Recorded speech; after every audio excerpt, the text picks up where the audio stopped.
There's plenty of water in the universe without life, but nowhere is there life without water. Sylvia Earle.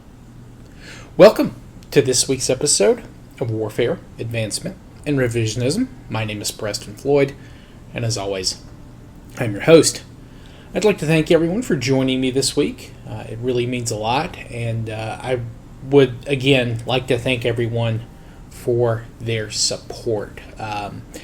May has ended officially, and it is still by far my most downloaded month.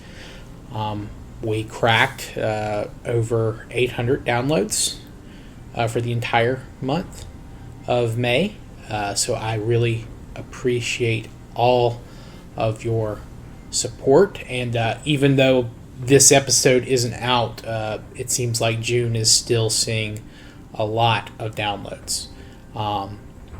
So I appreciate all of you guys. Thank you for everyone who has been sharing or listening or re-listening maybe. I don't know. But it means a lot to me for the support. So thank you. Thank you all. Now, with that out of the way, let's go ahead and move on to, I guess, the topic of discussion for this week, where we will be moving east and a little south from the Lake Chad region that we discussed last time.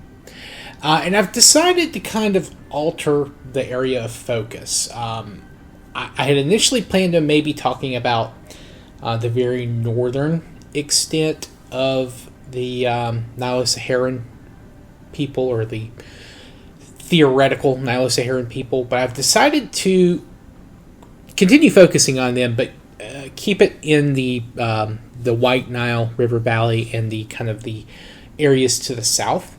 And I want to, instead of going ahead and focusing on Egypt, focus on the Horn of Africa. So we will continue talking about Nilo-Saharan people, even if we kind of finish up them as being kind of the focus of these episodes. They are still involved with people in the Horn, and they will be involved with people up to the north, And that'll probably be 2 weeks away, maybe next week. We'll see how far we get. But yeah, there's a kind of a lot going on. But I decided to kind of keep sub-Saharan Africa as the primary focus, even though there are Nilo-Saharan peoples who are right at that border with the Sahara and the north of it, and they will be playing a role in what will eventually become the Egyptian civilizations. And we'll talk about them more. And that was initially going to be my focus for this week, but I decided it may fit a little bit thematically better to focus on the more southern Nilo-Saharan speakers and the peoples living in the Horn of Africa, who are, again, Afro-Asiatic speakers. Before that, though, I did have one piece of feedback, and I wanted to kind of get into that. I mentioned that there was a debate on which language family speakers had been living around Lake Chad the longest, and I didn't realize it at the time, but going back and reading, I guess I really wasn't too strong in my opinion. I should have been maybe a little bit more straightforward with it. I meant to, and maybe I sort of did, but I just wanted to clear it up. I do think that the Saharan languages arrived into the area first, though I don't think they were there for that long before Chadic speakers arrived. And the reasons for this are geographic. Chadic, again, is Afro-Asiatic, and whether Chadic broke off from one of the language families in the Horn of Africa, or it broke off from the Proto-Ancient Egyptian, which is also an Afro-Asiatic language, or if it broke off from the Berber languages, or the ancestor of the Berber languages. And I haven't looked into that too much. It's something I will dive into in the future. But wherever it came from in the Afro-Asiatic family, it had to travel much further to get to the Lake Chad region than did the Nilo-Saharan speakers. If Nilo-Saharan is a language family, or at least most of the languages that are considered Nilo-Saharan are in the same language family, they probably would have emerged somewhere around the White Nile, or right where the White Nile and the Blue Nile meet to form the primary Nile. That would probably be its homeland. So they're much closer to Lake Chad. And they would have had a much easier journey to get there. And if Nilo-Saharan or the Nilotic languages and the Saharan languages are not related, then the Saharan languages would have arisen somewhere in either central or southern Sahara Desert, before it was a desert, obviously. So they still would have been closer in either scenario. So that's why I believe the Nilo-Saharan language speakers have been there a little bit longer. And also, I think they have more dialects and languages around the area than, say, the Chadic languages do. So they had more time to develop and diverge. Though I do think there are maybe more Chadic speakers.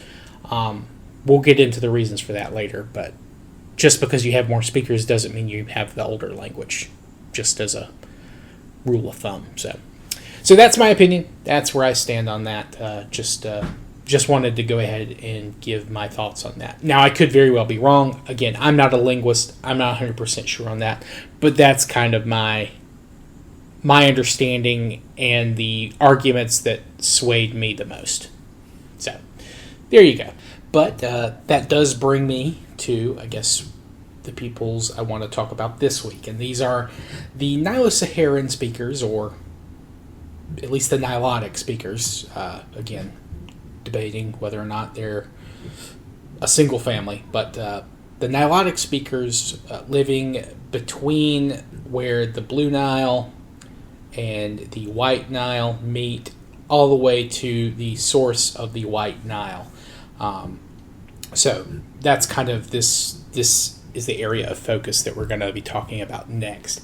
Now, there were definitely people living in the region prior to the spread of the Nilo-Saharan languages, and these people were probably related to the speakers of the Nilo-Saharan languages. They had probably split off and had back migration, intermarriages, out migration back the way, just back and forth between the region, again, because everyone is mobile hunter-gatherers. However, right around 6,000 or so, maybe a little bit before, maybe a little bit after, you begin to see the spread of different groups, or groups practicing a different type of lifestyle. This is where you see an expansion of pastoralists into the region, herdsmen.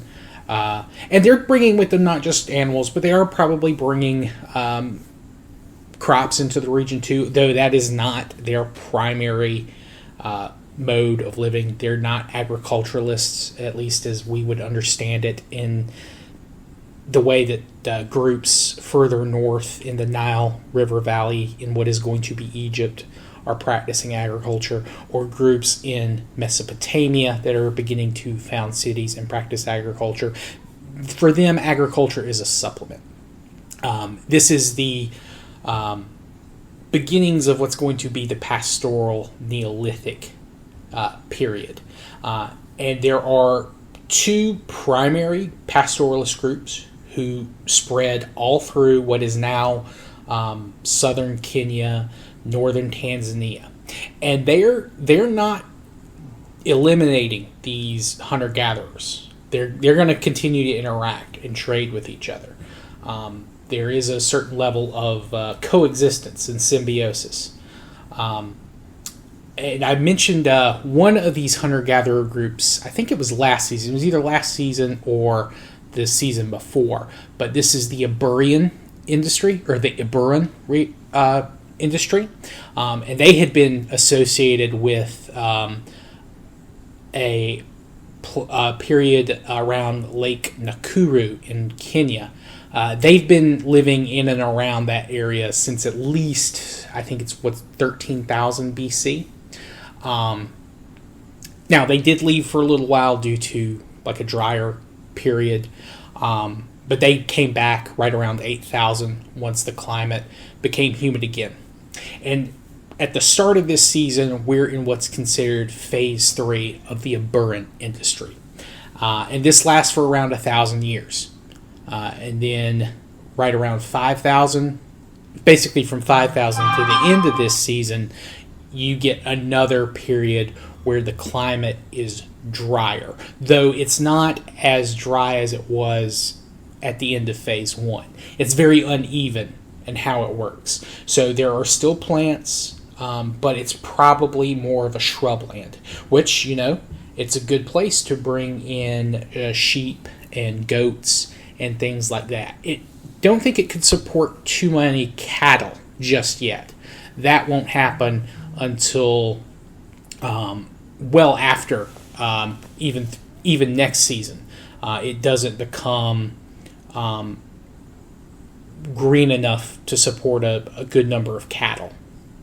But the Eburran culture is one of those that is going to continue to be a hunter-gatherer type group until after even the Common Era or AD.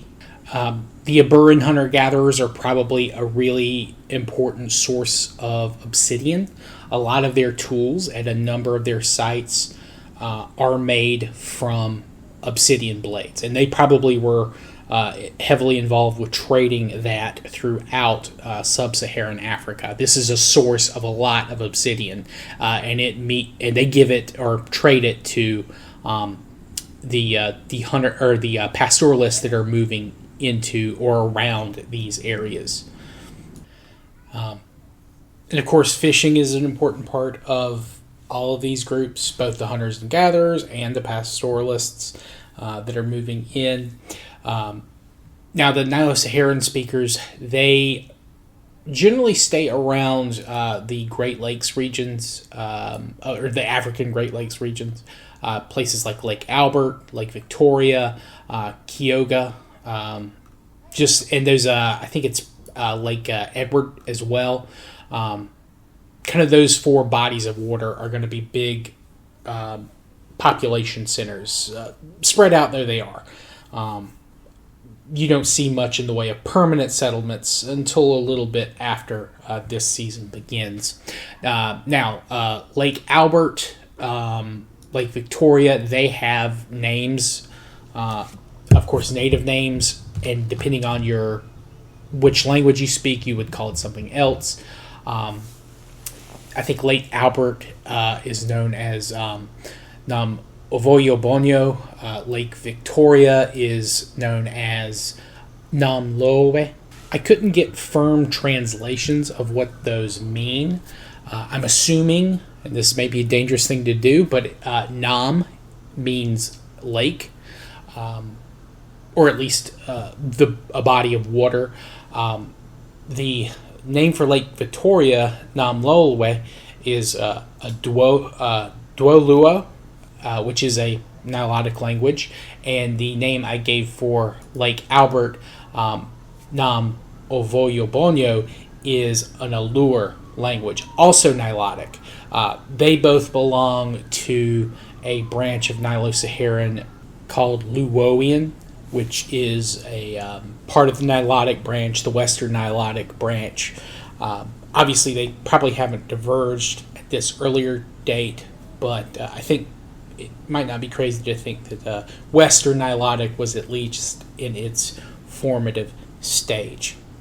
Now, those lakes, of course, do have other native names from other linguistic groups. I'll go into those names more later, specifically when peoples may arrive. But Bantu, there are a couple of different names for those lakes in several of those language families as well. Though I do need to stress that while they may have been getting to these bodies of waters, they were not necessarily establishing permanent residence. They would stay there for certainly a while, but then they would always leave probably back up north. At least that's where the archaeological record seems to indicate that they would return to.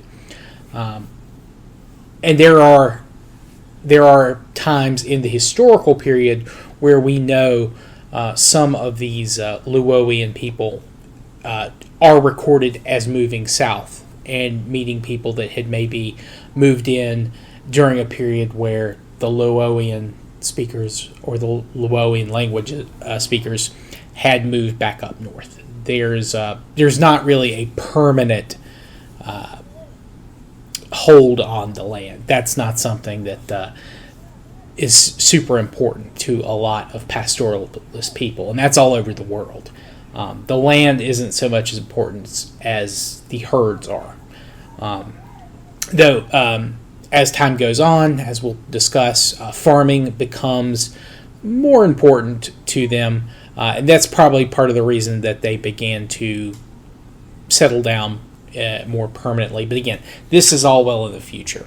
And I should also, again, point out that just because they are primarily pastoralists does not mean they have given up their activities when it comes to things like hunting. Hunting is important, though it's not something that they did full time. It's probably something they do seasonally, just when the herds are nearby. They wouldn't probably want to predate their herds, or the wild animal herds nearby. Now, unfortunately, I couldn't find too much in the way of their local religions. There's been a lot of influx to the region and to the peoples of Islam and Christianity, but there, of course, were local traditional religions and faiths.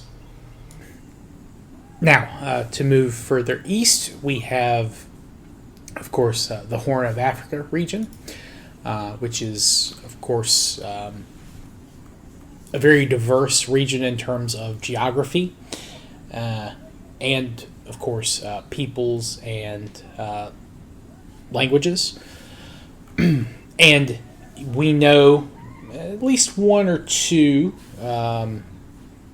historical, or we believe at least one or two historical polities are going to arise in this region. There's a little bit of debate on this, and we'll talk about it more when we get to the when we start talking about Egypt.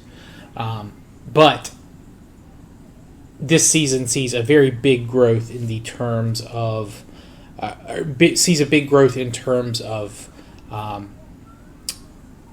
more centralized sedentary lifestyles in the peoples in the Horn of Africa.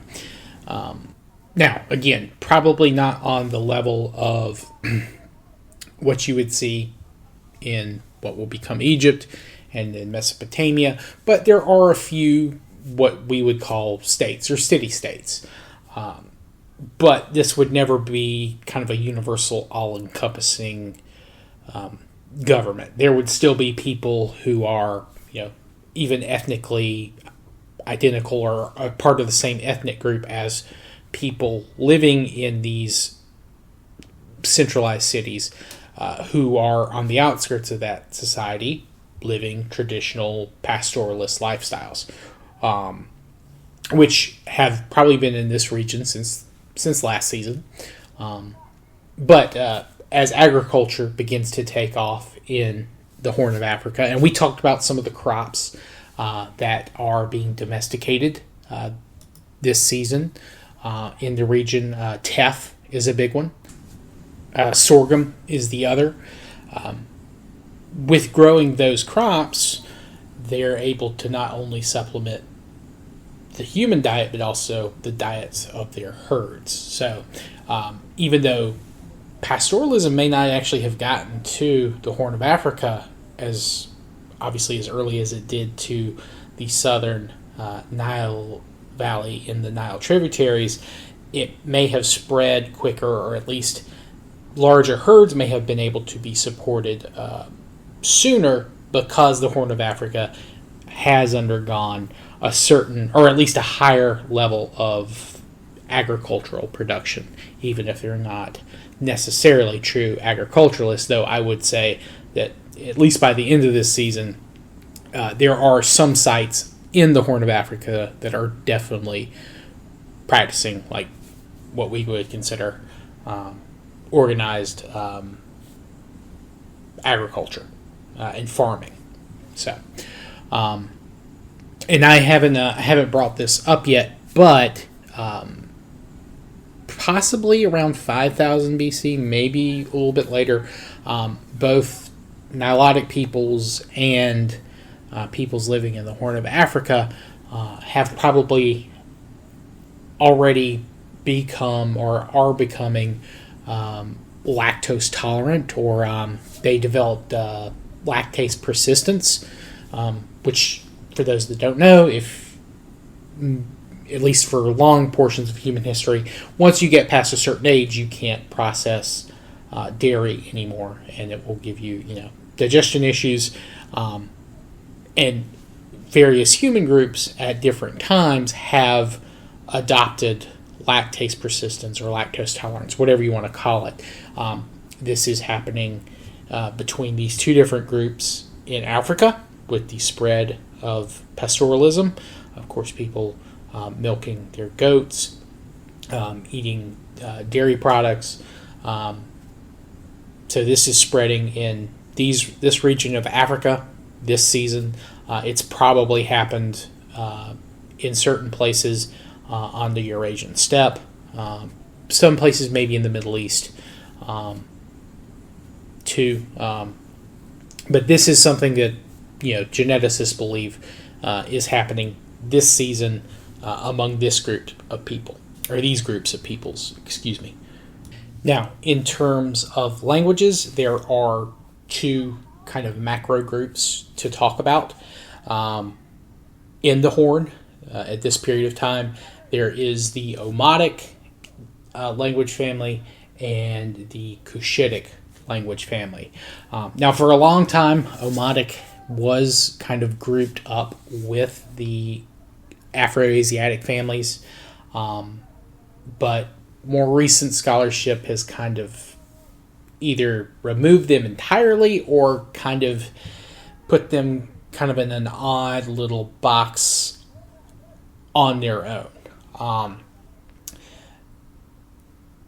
And the Omotic speakers are not nearly as numerous as the other Cushitic language families.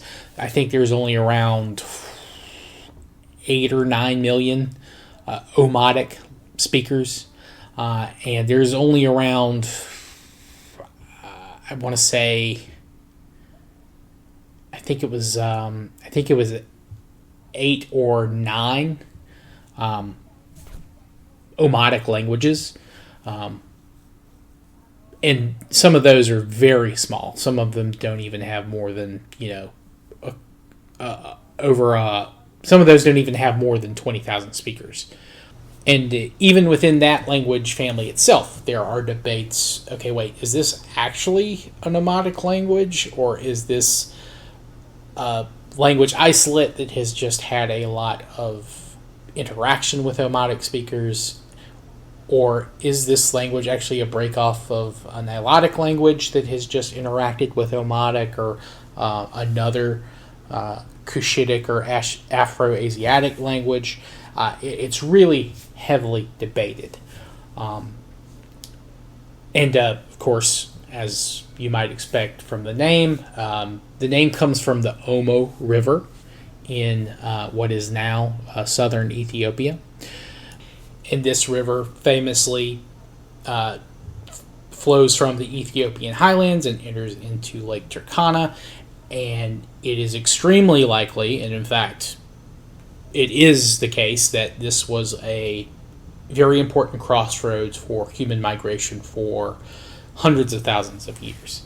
They have found fossils from Australopithecus. I mean, so we're talking not even hundreds of thousands of years. We're talking millions of years worth of fossils found in the region, not just of Homo sapiens, but of other Homo genus as well. So, yeah, people move through the region and have for a very, very, very long time. So, yeah, it would make sense that a bunch of different peoples from a bunch of different backgrounds would be interacting and influencing each other. So, it might be the case that Omotic is not Afroasiatic language. In fact, from what I've read, it seems like more and more linguists are coming to that conclusion. But that's not to say that they were not heavily influenced by the Afroasiatic languages, just like they were not necessarily not influenced by the Nilo-Saharan speakers. So, it, and with the number of subfamilies across, I wouldn't want to say a small area, but at least a very narrow range of the Horn of Africa. Again, it kind of depends on if the subfamilies are part of the Omotic or they're Cushitic or if they're Nilo-Saharan. There's a debate about all these sub-languages.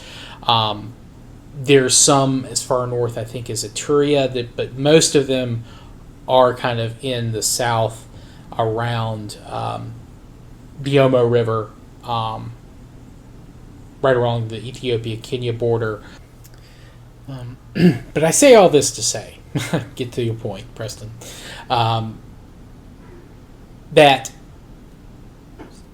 what we know via linguistics is very interesting and it's very important, but it is kind of hard to use linguistics going this far back because some of this stuff is very debated. And it shows that smaller groups, no matter how important, are inevitably influenced by their neighbors for good and for ill. Though that's not to say that smaller groups cannot likewise influence their larger neighbors. And I think we'll see as we talk about this region that, it is a two-way street. Now, there are no exclaves of Omotic further west or south or north, aside from what I've just mentioned. So these peoples are kind of bound by their geography in ways that maybe the Nilo-Saharans and the Cushitic branch of the Afroasiatic peoples, and even the rest of the Afroasiatic peoples, were not. So that's just something to keep. Sorry about that. I just had a crash of Audacity. But yes, so that's just something to keep in mind about the Omotic speakers. They do exist. They are present in the historical record. And I do think we can talk about some of their influences and even some of their potential moments in history where they are present on the stage. They will have those moments. So despite them not being necessarily part of these larger groups, their importance or their historical significance should not be downplayed, even though, again, just from their size and their geographical limitations, we may not give them as much coverage as some other groups. That's not meant as a slight on them. I do want to try to cover as many peoples as possible and their impacts on not just regional history, but human history in general. So just keep that in mind going forward. I think that's a kind of a good place to call it. Next week we'll talk about the other group we just mentioned, the Cushitic branch. We'll go into more detail on them and what they're doing. And we've already talked a little bit about it so far. Of course, domesticating teff and sorghum, cod as well, but cod's not as important for herd growth or human food. That's more of a medicinal or religious type crop. But there are other things that they will begin producing for export. It's not just something that they're making for themselves. So these peoples are starting to develop what might be considered luxury goods. Maybe not in this season directly, but very soon. It will happen next season. There is historical evidence of things next season where the goods produced from these places are attracting what we might consider more quote-unquote advanced societies. At least in terms of timeline. Within the next 1,500 years. We'll talk about that. Gold is going to be important. But again, we'll talk about that stuff next week. So thank you all for joining me. I really appreciate the support. Please continue liking, sharing, subscribing, all that kind of good stuff wherever you listen to me. We're still at around 133, 132 subscribers on YouTube. I stream there pretty much every day during the week, Monday through Tuesday. Occasionally on the weekends, I play history games, usually, though occasional horror games, some other stuff every now and then. Feel free to join me when I'm live. Otherwise, you can listen to the podcast on any of the major locations, Spotify, Apple, Good Pods, all those kind of places. If you have any feedback or questions or comments, constructive criticism, I'm open to it. Please reach out to me at waradrevpod@gmail.com. You can message me on Twitter. You can comment on any of the videos on YouTube. I do read the comments. Might take a day or two sometimes, but I do try to respond to all of them, at the very least with a thumbs up, if nothing else. So thank you all. I appreciate all the help and the support. It means a lot. So thank you. You all have a good rest of your day and a good rest of your week. Until next time, peace.